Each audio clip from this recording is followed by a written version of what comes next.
Amit's life purpose is to help other leaders build great organizations. Thank you very much, Michelle, for your kind introduction, and delighted to be a moderator in this webinar.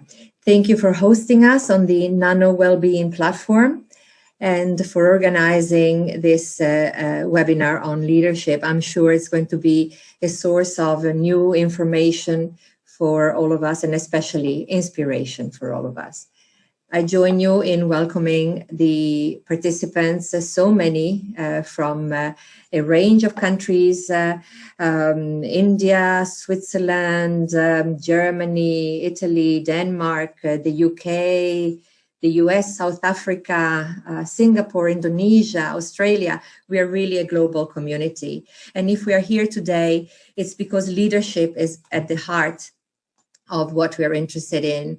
Leadership, not only the foundations, the conceptual foundations, the principles, but the skills that make a great leader. And if many of us have already experienced, practiced the skills, the concepts, perhaps today we're going to listen to something new to many of us, something that takes us into another perspective. A perspective that our guest speaker is going to illustrate to us, something that is based on consciousness, leadership that is based on a spiritual tradition. So it's really with great pleasure and with great honor that I introduce Amit Kalra, a senior leader in the fields of transformation, change management, and people matters. Amit has had an intense corporate career across some of the large engineering and technology companies of the world, including Hilti, Umicore, Infineon, and has held leadership positions internationally. Amit's life purpose is to help other leaders build great organizations.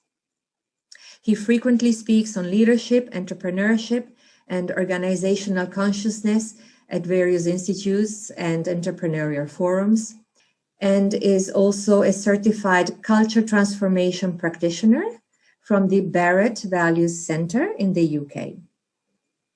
He is also a yoga and meditation practitioner from the Isha Yoga Center and is a promoter of conscious leadership.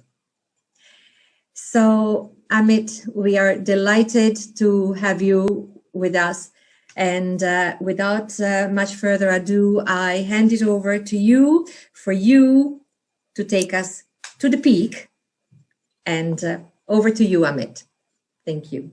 Yeah, thank you, Francesca, for the lovely introduction, and also to Michelle to arrange this program today. And I'm really delighted to have so many international participants. Which is really a pleasure. As I go through the content that I have prepared for you all, you will see there is a lot of Indian content and Indian perspective, and the important is to get the spirit of the whole content. So let me share my presentation with you, and then we can begin from there. Yeah. So. Can you confirm, Francesca, if you can see the presentation? We can see it. Yes. Okay, perfect. So let me begin. Let me begin by creating a question. What does the word vision mean to you? I think vision is a very common and popular word used across the globe, right? So I wanted to give a few examples and create a definition of the word vision to set the context of today's presentation. Let me do that giving two examples. I think we have still quite a large amount of Indian population in this webinar. So especially for the Indian population in this webinar, there is a little quiz. The non-Indian population may not know the answers, but there is a reason to why I bring those Indian examples in this session. So the first question to the Indian population here is, there is a man in Jaipur, India, in the state of Rajasthan, who created an 150 crore revenue business by selling rugs. Okay. If you know the name, you have to write in the chat box. So just write in the chat box who is this man in who created an 150 crore or $20 million revenue. I think it's not about the revenue here, but there's a story behind it. Business by selling rugs. What is his name? Can anybody guess? Okay, so we have here Anushri Anandani, who says Nand Kishore Chaudhary. Claps for her, Anushri, for guessing this right. That's very true. Now let's go through the story here. Okay, the story of Nand Kishore Chaudhary is something like this. There is a state in India called Rajasthan. Uh, the state is a very popular tourist destination among the Indians as well as the foreign tourists who come to India, given the rich heritage that the state has. Now, in this state, there is a man called Nand Kishore Chaudhary, born in a small town in Rajasthan. And Rajasthan used to be a little conservative state of India. Okay, and by conservative I mean especially when you have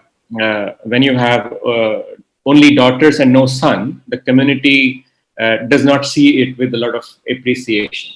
So this man only had two daughters. Okay, so in the community where he lived, he was always questioned that why don't you have a son? Because in traditional Indian context, daughters were seen as liabilities. Okay, and sons were seen as assets. There is a reason for that. Sons are seen as assets because they have a potential to earn. They have a potential to bring money home so that the families can run well, and daughters did not have. So everybody questioned him having only two daughters and okay. So no appreciation, only criticism for that. So then he was very frustrated on this whole episode of having just two daughters. I mean, eventually, several years later, he also had a son, but initially he only had these two daughters. And the story is something like this. He got really, really frustrated, but then something happened. There is one man who advised him, hey, look, you prove to the world that daughters also earn money. Okay. And what he did was, he said, I'll take an oath that not only I will prepare my two daughters so that they can run a large business, but I will also I'll create a business where about 80% or 90% of the population is women. Okay. So he created this organization called Jaipur Rugs, which is largely women. So what he saw was that in his state or across many states of India, women were largely not empowered. Okay, so women empowerment was a large issue. Still, a lot has to be done there. So he said, I'll create an organization where about 80 to 90% of the workforce is largely women. So what he did was, he step by step went across India, went across different states of India, and he started training women to make rugs or carpets. Okay, and step by step, he went from one state to another. And he traveled across, I think, 5 or 6 states of India. And step by step, he started opening training centers on his own to train women on creating rugs. And he came up with this beautiful company called Jaipur Rugs, which has an office in India, but large part of the business is done in US. The rugs made by these women. So these women are largely contractors who get the money per piece that they make.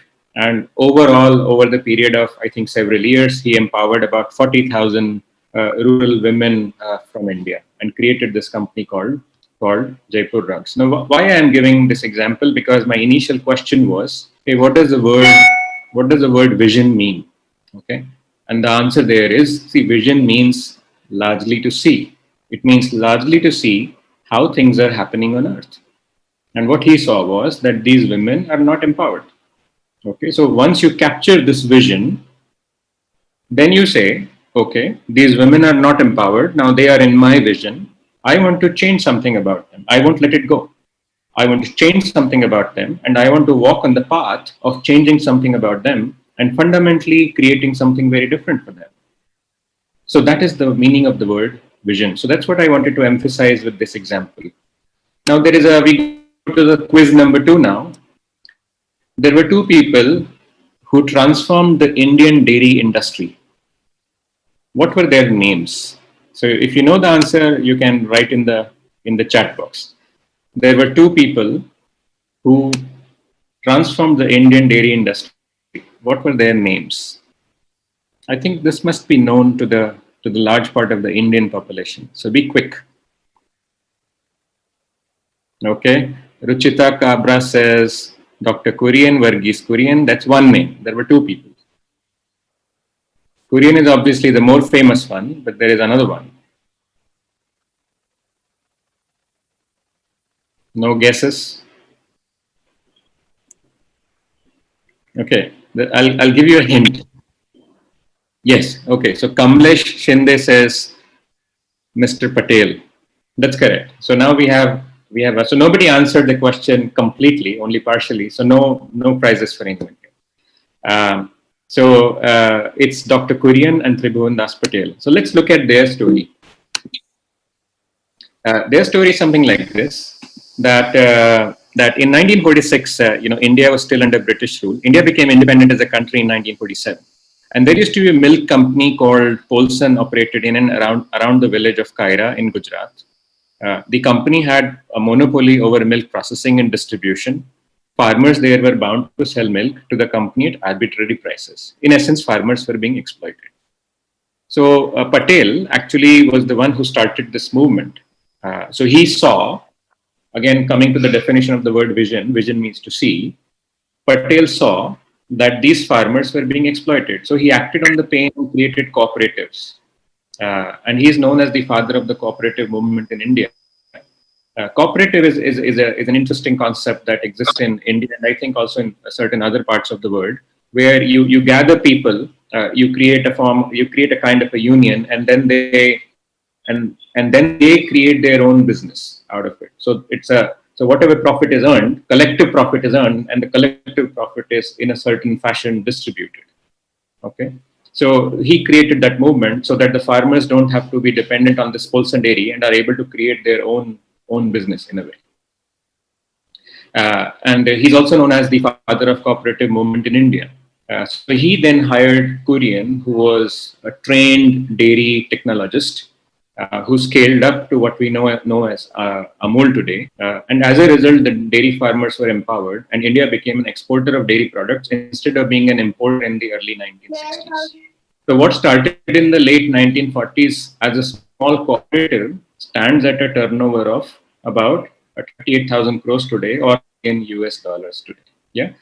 So again, coming back to the question, hey, why I gave you these examples is because I wanted to create a definition of the word vision. So here I am with the definition of the word vision. It means to see how things are happening with people on earth and fundamentally change the way things happen with them. The change that you create must bring a new value to people. Okay. Now, you take this definition and look at the two examples again. So vision means to see how things are happening with people on earth. So in the first two examples, in the case of Nandkishore Chaudhary, the carpet man, he saw rural women not empowered. And he fundamentally changed the way things happen with them by creation of an organization called Jaipur Rugs, where 40,000 women today have a certain contractual agreement with Jaipur Rugs, where they provide beautiful rugs to this organization, and this organization sells the rugs worldwide. In the second case, Patel saw dairy farmers are not empowered. That led to creation of a very large and very popular organization known as Amul, today doing $5 billion of turnover. So that's what the word vision mean. Now, the question is, how do you get there? Like, how do these people get this? How do they get to see this? Right? And the large part of the story begins in your own ecosystem. And the question there is, hey, what is your ecosystem like? What do you see? In which country you are? On which part of the planet you are? Which environment you are? Are you in the urban environment? Are you in the engineering environment? Are you in the manufacturing environment? Are you in the medicine environment? Are you in the executive kind of environment? What is your environment? Are you looking at kids in Africa? Are you looking at teenagers in Europe? Are you looking at women in the Middle East? Are you looking at depressed people around the world? Right? So it all depends on what is your ecosystem. So these kinds of visibility that is needed to create a vision largely happens in your own ecosystem. Right? And then the question largely arises, and these are the questions that you can think about. What ecosystem are you operating in? What problems are existing in that ecosystem? What is our proposed solution to the problem? Who experience changes in their lives as a result of what you do? What outcomes are likely to be experienced? So these are the questions you can think upon if you want to when you get time. But the large part of the question is, given the definition of the word vision, vision means to see how things are happening with people on earth and fundamentally change the way things happen with them. In that context now, what is your guess? What percentage of people on earth are actually visionary? What percentage of people on earth are actually visionary? What is your view on that? So here there is a poll. You can select the right answer in the poll, and just submit. What do you think? So let's see what all people say here.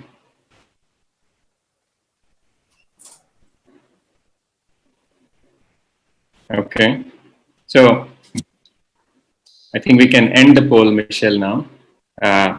What it looks like is about 89% people in this group present here today think that less than 10% of the people on Earth are visionary. So in the best case, uh, 90% of the people on Earth are not visionary. That's what the survey says right now. That is given as per the feedback that is given by you. Okay, so less than 10% are actually visionary. Now the question is why is it like that? Let's understand the perspective here. The perspective here is that vision is actually a thought. Okay, and vision as a thought, or I mean any thought that happens in your human system, it happens in your mind, right? And if you look at the human mind, a human mind is full of thousands and thousands and thousands of thoughts. In one day, a human mind is generating thousands and thousands of thoughts on very, very different perspectives, on very, very different topics, on a wide variety of subjects that you face every day. Okay, and what we are saying now here is what the complication begins. So I mean, you say that 90% of the people on earth are not visionary. Okay, it is largely because the mind is occupied by these millions of thoughts, and what we are saying to the mind is, hey, one of the thought in the mind has to be about the vision. Okay, now what is the likelihood that one of these thoughts out of the million thoughts is actually vision? And that is also not enough. That is also, just having a thought of vision is not enough. Actually, your mind has to be predominantly occupied by that thought that is related to the vision. Like, the whole Patel and Kurian example, as well as the Nand Kishore Chaudhary example. It's not like they would have just that thought for 1 second a day. Largely, the mind is dominated with that thought of women empowerment and empowerment for the dairy farmers.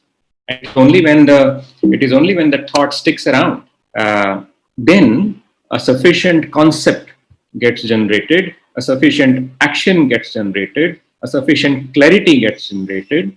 And once that happens, then you say, yes, now I'm ready to act. I'm ready to act, and I'm ready now to bring that vision on the surface of earth. I'm ready to implement that vision on the ground. Okay. See, most people typically, I mean, one could say, hey, everybody is a visionary. That's also right.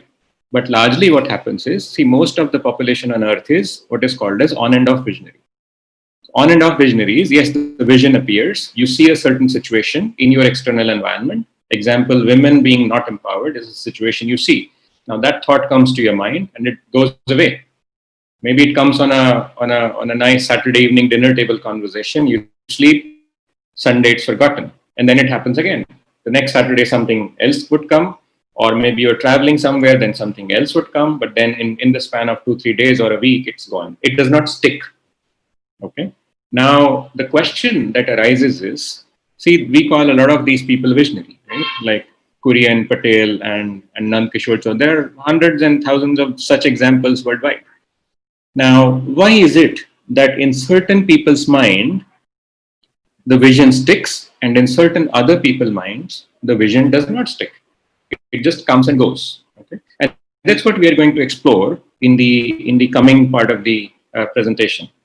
Now, looking at the mind, so when I say that mind is largely thinking about what is important to you, the millions and millions of thoughts that come in your mind in each day are basically nothing else but you think what is important to you. And the question now arises, hey, what is really important to you? I mean, do we really know what is important to us? And what is important to us dominates about 80-90% of our mental thought process. And maybe vision is part of that. Maybe vision is not part of that. And the question is now, would you like to know what is important to you? We will soon run an assessment here. So what we'll do is, we'll find out what is important to you. And from this assessment, we will generate some very interesting outcomes, which will then help us to understand what does leaders at their peak really mean. How are leaders at their peak different from other people? What is it that is different about leaders at their peak compared to other people? Why some people progress into leadership and some don't? Or why some people create phenomenal change on the earth and some people don't? And that's what we are heading towards now. So there is a man called Richard Barrett who lives in England. Richard Barrett is heavily influenced by the Indian spiritual traditions. And having influenced by the Indian spiritual traditions, he created something called a consciousness test. Okay, a human consciousness test. So what you see here is about 80 areas. So he studied the mental thought process for about 40 to 50 years roughly. And he said a human mind is largely busy with about 80 plus areas. Okay, and these are the 80 plus areas that you see on this chart here. Okay, this could be things like health. I mean, somebody could be thinking about health quite a lot. I mean, health could be a dominating thought process in his head. Somebody could be thinking about personal growth all the time. And there are such people, right? There are such people who think personal growth about 50% of the time they think at all. Or there are people who think about being liked. Hey, I want to be liked. Being liked is the most important phenomena in their life. Okay. Or somebody could be thinking about ambition all the time, right? Or somebody could be thinking about job security, especially these days. Job security could be a bigger thought that occupies the mind in quite a negative way, actually. Somebody could be thinking about environmental awareness. There are people who become environmental activists. They think about environmental awareness for about 80% of their time, right? So each human mind basically thinks about all these 80 topics. But what Barrett said, that there are about 10 of these 80 values. I call them values. Values are nothing but what is important to you. Okay? So there are these 80 topics which are important for the human system or the human mind. And out of these 80 values, Barrett says typically 10 are the most dominating. And the 10 that are the most dominating, they define your behavior. They define your language. They define your action. They define the outcome that you create in your external environment. They define the relationships that you create in your external environment, right? So what we are going to find out right now is what are your top 10 values, okay? What are your top 10 values out of these 80 values? So what you have to do is you have to open the web browser on your cell phone or laptop, wherever you are, and there will be a link pasted in the chat box. There will be a link pasted in the chat box. Yeah, it's already there. There's a survey.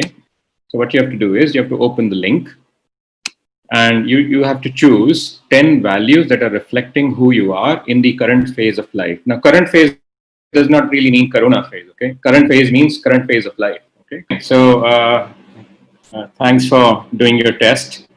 Um, so I think let's begin. Now we go deeper into understanding what you did in the test. Um, so what you looked at is 80 values in your assessment that you did. And see, basically these 80 values can be clustered into 4 needs. So these were all, the 80 values that you saw on your assessment are nothing but human needs. Okay. And these human needs can further be clustered into 4 parts. Some people, I mean, there are physical needs, there are emotional needs, there are mental needs, and then there are spiritual needs. Okay. So it all depends on what is your occupation of mind. And typically we describe the occupation of mind as sometimes it's dominated with the thoughts that are oriented around physical needs, or sometimes around emotional needs, or sometimes around spiritual needs, or sometimes it's very balanced. Okay. Some people have a very, very balanced chart. Okay. Their thought process is very equally spread across physical, emotional, mental, and spiritual. But then there are certain people where the thought process is gravitating towards one. Could be, for example, emotionally. So let's say the 10 values that you have chosen, it could be that most of these 10 are in the category of emotional needs. Okay.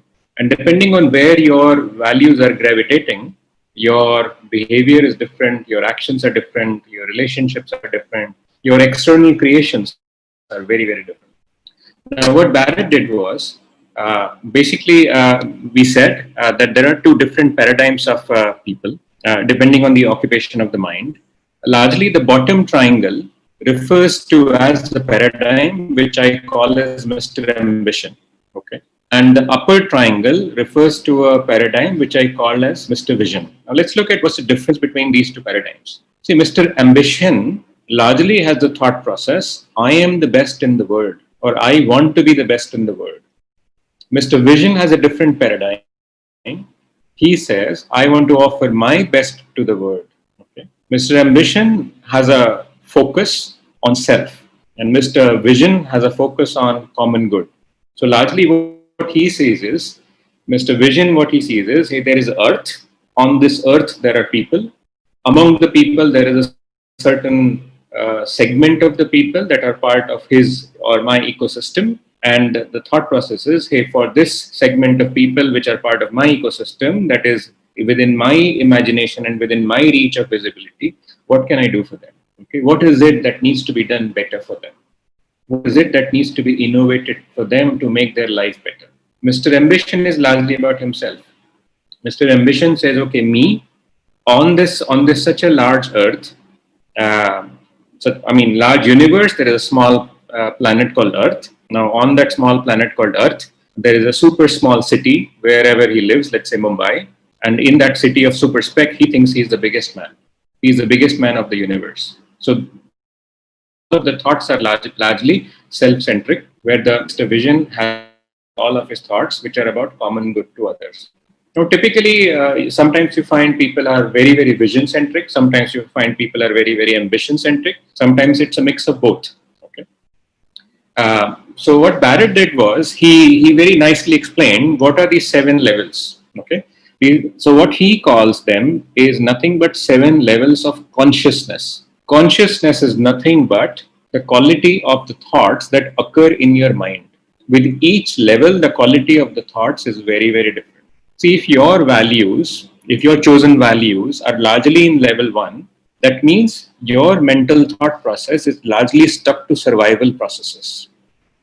If your chosen values are in the levels 2 and 3, that means your mental thought process is largely stuck at emotional needs. Emotional needs are largely categorized into 2 types. One is your need for relationship, for building and maintaining relationship. It could be family, it could be friendship, it could be belonging. You desperately want to belong to a certain community, things like that. Or it could be about self-esteem. Self-esteem means there is a need to feel bigger. There is a need to feel like very important person, VIP. There is a need to build a sense of self-worth among these individuals. So what they care for is, or what they chase is that how can they feel bigger, And largely, level 1 means I want more. Level 2 means I want to be loved more or I want to be cared more. And level 3 means I want to be more. I want just be more, simply be more. So that's what the level 1, 2, and 3 means. Now, that is the physical and emotional pyramid of life. Now, in this one, typically when most of your values are centered in the bottom triangle, which is the Mr. Ambition kind of paradigm, largely what happens is wealth and fame are the chase. In the upper triangle, wealth and fame are the consequence. Okay, because see, largely the world is equating life, the meaning of life as wealth and fame.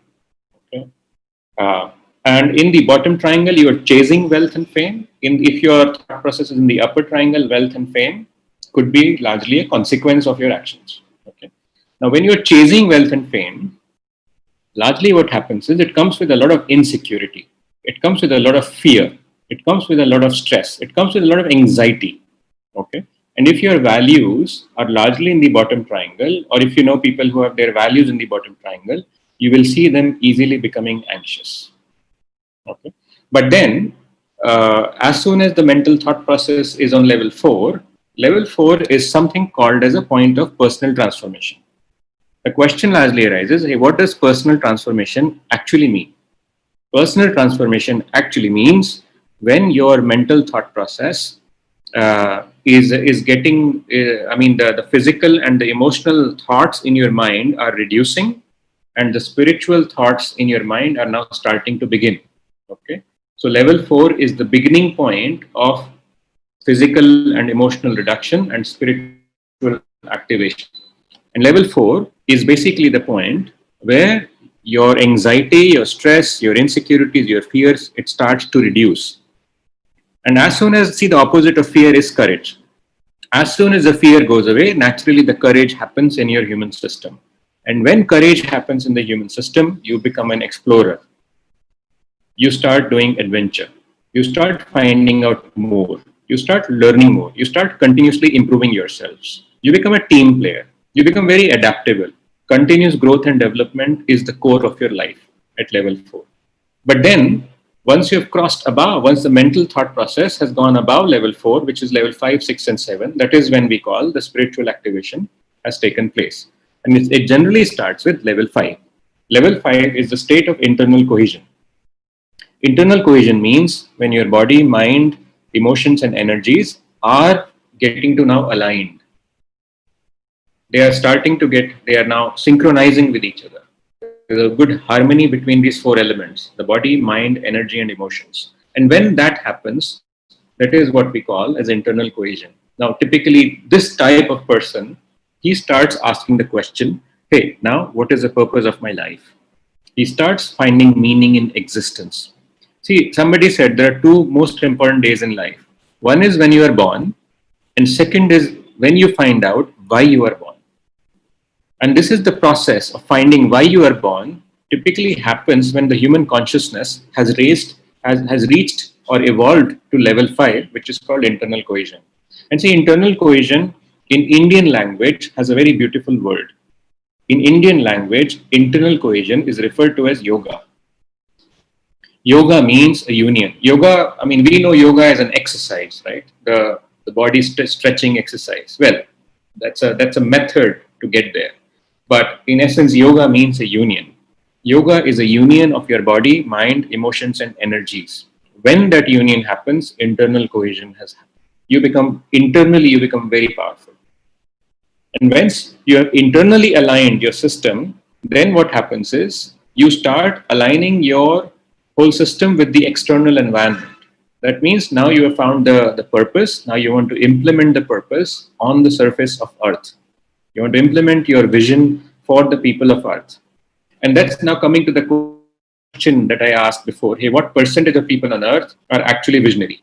And you said that less than 10% of the people on Earth are visionary. And here is the answer to that. Why only 10% of the people on Earth are visionary? It is because not many have reached level 5.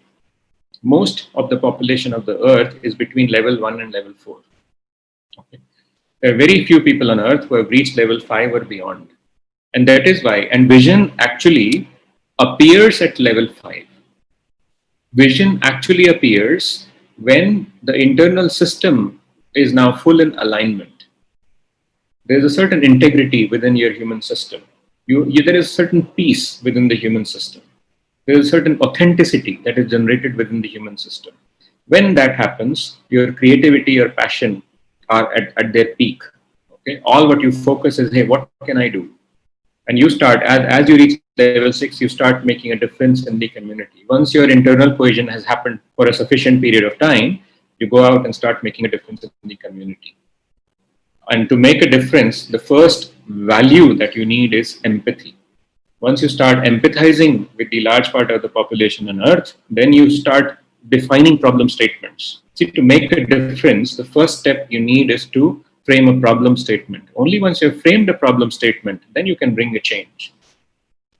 And then the level above is level 7, where you say, okay, now yes, I have done enough in my life. Now I have to be in service to others. I have created sufficient wealth and fame. Now let me use that for the service to humanity and the planet. Okay, and that's when the passion is at the highest. Thinking about future generations, the humility is at the peak. The opposite of humility is ego.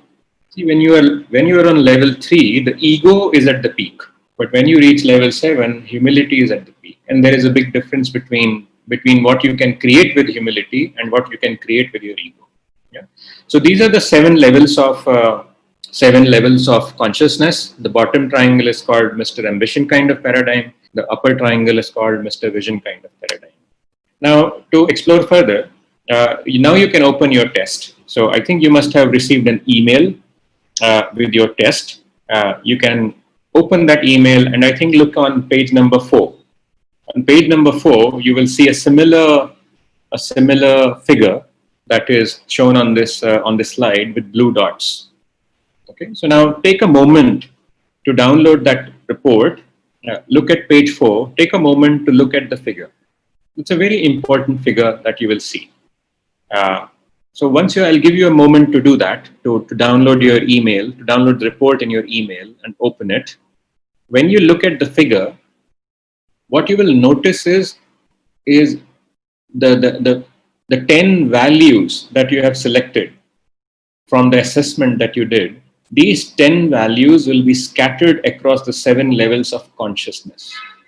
And largely what you will realize is your consciousness in the bottom triangle, is your consciousness in the upper triangle, or is your consciousness in the middle? That is at the point of transformation.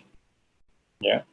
And that's the biggest discovery that you can have for yourself. Now, for this person, the figure here that is shown here, this person has, 60% of his values are in the upper triangle. So that shows a certain level of spiritual activation in this person. 2 values are in the circle, and the other 2 values are in the emotional space. Okay, and it's always good to have a good spread so that your life is balanced. The physical, emotional, mental, and spiritual, all elements must be actually balanced. But the question is, where is the gravity? For this person that is on this chart here, the gravity is in the upper triangle. Take a moment to look at your chart and find out, where is the gravity? Is the gravity in the upper triangle? Is the gravity in the circle, or is the gravity in the lower triangle? Yeah, and it's for you to find out now. What is your with your self-assessment now to find out, hey, what is your level of what is your consciousness on this? Yeah.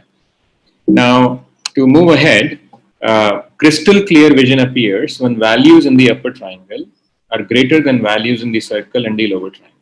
Now, let's go deeper into the upper triangle. There are level 5, 6, and 7. Level 5 largely means finding meaning in existence. So integrity is your value. Creativity, passion are at the peak when you're on level 5. When you reach level 6, you have actually actualized the meaning of your life. Actualizing meaning means you have now gone out and you have started implementing the purpose of your life to other people, to other communities on earth. And that calls for certain collaboration. You become a mentor. Empathy is at the highest. Intuition is very good. And when you reach level 7, compassion, humility, and future generations is the dominating thought process.